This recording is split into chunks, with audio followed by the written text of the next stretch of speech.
Oi, pessoal. A gente está aqui num plantão extraordinário com a Sara Vivaco, advogada, diretamente de Londres, para comentar essa nova decisão no caso Assange. A Justiça do Reino Unido rejeitou um pedido de recurso do Julian Assange, fundador do Wikileaks, contra a extradição dele para os Estados Unidos. O Assange, que tem 50 anos, perdão, enfrenta ao menos 18 acusações criminais, incluindo uma violação da lei de espionagem e conspiração para invadir computadores do governo. Eu queria perguntar para a Sara logo. Sara, o que significa essa decisão e a importância dela no caso do Assange? Sara, por favor. Oi, Kiko. Essa é uma decisão bastante relevante e que define o destino do Assange nos próximos anos ou meses, ou seja, ele permanecerá na prisão de alta segurança máxima de Belmarsh Prison, aqui no Reino Unido, e sob as condições de saúde mental e física que ele tem deteriorando.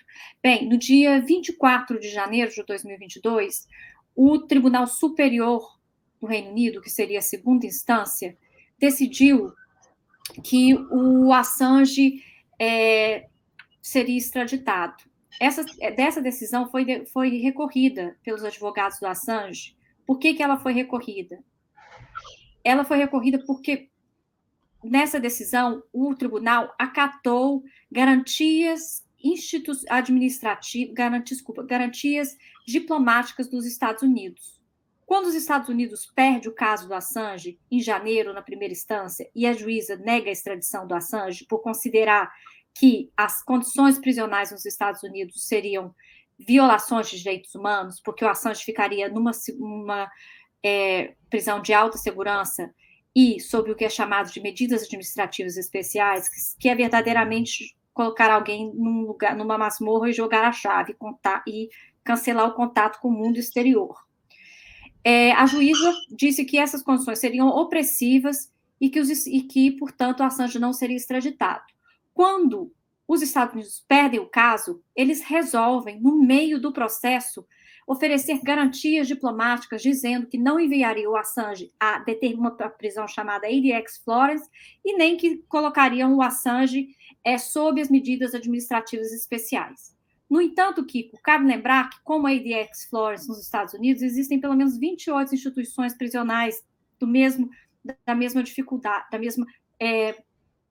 da mesma severidade de tratamento, e que existem outras maneiras de segregar e de criar uma prisão solitária para além das medidas administrativas especiais. Então, a defesa do Assange recorre dessa redecisão e diz: eu queria que a Suprema Corte decidisse em que circunstância um tribunal de apelação pode acatar e receber garantias de um Estado que está solicitando a extradição que não foram apresentadas no tribunal durante toda a primeira instância do processo de extradição. Ou seja, até que ponto seria legítimo, depois de perder o jogo, os Estados Unidos querer reiniciar o placar. E a Suprema Corte Britânica decidiu que isso não é importante, que isso não é relevante, que isso não é de interesse público, que isso não seria um aspecto legal digno de ser discutido na Suprema Corte. Kiko, se alguém tem alguma dúvida de que o julgamento do Assange é uma vingança dos Estados poderosos contra o inimigo número 1 da América, acho que hoje isso tem que ficar claro para todo mundo. Se isso não é importante para uma Suprema Corte decidir, o que é importante para uma Suprema Corte decidir? Ou seja, a parte que perde pode introduzir novas garantias no meio que já poderiam ter sido feitas logo no início do processo de extradição. Então, acho que aí a gente vê que existe realmente um conluio e uma perseguição virulenta àquela pessoa que revelou os crimes de guerra. Então, acho que nesse momento cabe também falar pelo que o Assange está sendo indiciado.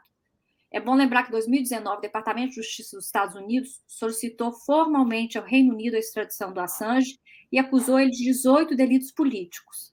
Ou seja, eles usam da lei de espionagem de 2017 para culpar o Assange por ter publicado os cabos diplomáticos, os dossiês do detento de Guantánamo, as regras de combate do Iraque e os registros de guerra do Afeganistão, todos mostrando crimes de guerra.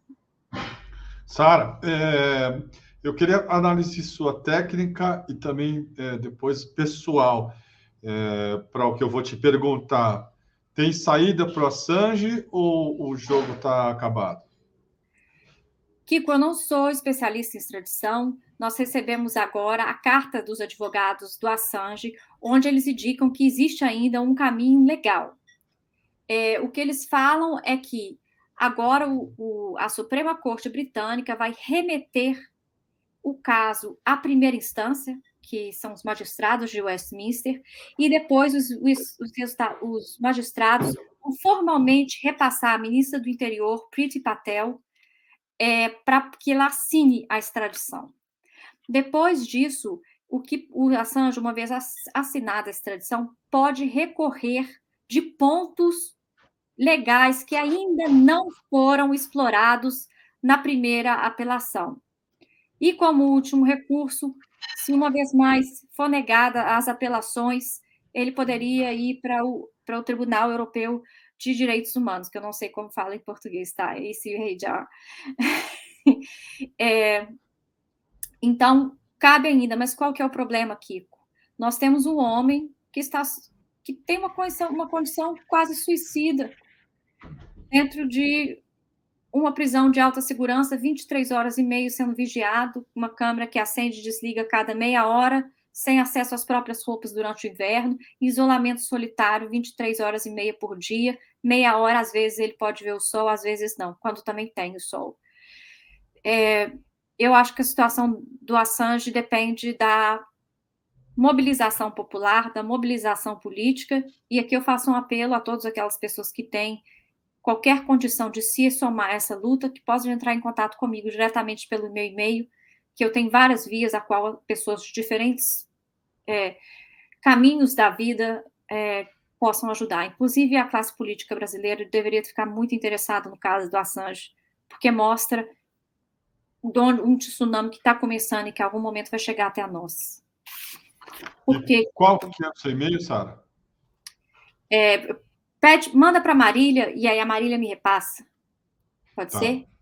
marília@dcm.com.br. E você estava fazendo um paralelo entre isso e o que está acontecendo na Ucrânia. Queria que você falasse um pouquinho sobre essa analogia, por favor. Kiko, eu vou falar e eu vou fazer uma pequena digressão antes. No banco dos réus, quem senta, além do homem que revelou os crimes de guerra para o mundo por primeira vez e que tirou o monopólio interpretativo da mídia, é ele que está no banco dos réus, mas é também como a gente compreende a liberdade de expressão, como a gente compreende o sigilo da segurança nacional. Ela seria um bem absoluto, maior do que a liberdade de expressão e o nosso direito de saber, mesmo que sejam fatos verídicos de interesse público, como crimes de guerra, tortura. Isso não deixa de ser a criminalização do jornalismo e a legalização da tortura como crime de Estado, porque ninguém, até hoje, foi condenado por os crimes de tortura revelados na documentação do Wikileaks. E dizer que o Assange tem que ser punido por revelar tortura, tal como John Kiriakou, é, uma certa forma, legalizar a tortura e permiti-la. Nós também temos aqui a marginalização dos tratados internacionais. E eu acho que o caso do Assange tem um paralelo com o que acontece na Ucrânia. Ele está sendo retido pelo Reino Unido em favor de um terceiro país. É um conluio. E eu acho que tem a ver com o papel da mídia. A mídia corporativa que cria a russofobia, que esconde o fato de que a OTAN foi expandida, a revelia de contratos internacionais, a mesma mídia que não nos conta quando os grandes acordos armamentícios não estão sendo cumpridos ou estão sendo rescindidos unilateralmente. E eu acho que quem melhor definiu esse paralelo e o papel da mídia, da midiocracia, que é como o Assange chama, foi o John Pilger, num discurso que ele fez na campanha do Assange, e eu acho que o que ele falou hoje, aquele dia, hoje faz para mim mais sentido do que nunca, e acho que vai fazer sentido para as pessoas. O John Pilger fala: se os poderosos matam, nós temos o direito de saber. Se conspiram contra nós, como Blair na guerra do Iraque, nós temos o direito de saber. Se as tropas de choque imperialistas das guerras híbridas, que vocês chamam de mídia, que são, na verdade, do domínio privado das corporações, manipulam os fatos, nós temos o direito de saber. O Wikileaks redefiniu a ética, redefiniu a verdade. O capitalismo não compra a verdade.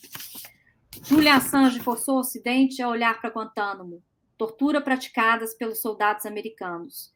Ele expôs os chamados contadores de verdade da grande mídia, e ele envergonhou a grande mídia. Ele desafiou a percepção de que as sociedades virtuosas, berços da democracia, sim o são. E essa é uma das armas das suas políticas de imperialismo. Quantas guerras e intervenções de regime em nome de levar a democracia ao mundo? É isso. Kiko, esse é um processo marcado por todo tipo de ilegalidade, desde a espionagem que a NSA fazia na embaixada de um outro país, que foi o caso do Assange, a embaixada do Equador, como esconder crimes de guerra, como a próprio questionamento de que se o juiz, no caso do Assange, inicialmente era natural, porque nós sabemos dos conflitos de interesse, o cerceamento de ampla defesa, né, o boicote de testemunhas, no caso Assange, onde o El Masri, que foi vítima da tortura de 13 agentes da CIA, inicialmente foi vetada a declaração dele no tribunal, de como ele foi abduzido e torturado por agentes da CIA. O próprio, e agora, a Suprema Corte se negar a ver isso como um caso que redefine a liberdade de expressão, um julgamento sem provas contra o Assange, de todas as maneiras, com acusações falsas. Eu acho que é isso que esse caso revela, e revela a máquina imperialista e como essa máquina imperialista está intrinsecamente ligada à grande mídia corporativa. Muito bom, Sara. Obrigado. Vamos botar no ar esse boletim extraordinário. Valeu, pessoal. Curta esse vídeo, compartilhe, mande aí a sua colaboração para o DCM. Valeu, Sara Vivaco. Beijo, obrigado. Até mais. Obrigado, Kiko. Tchau.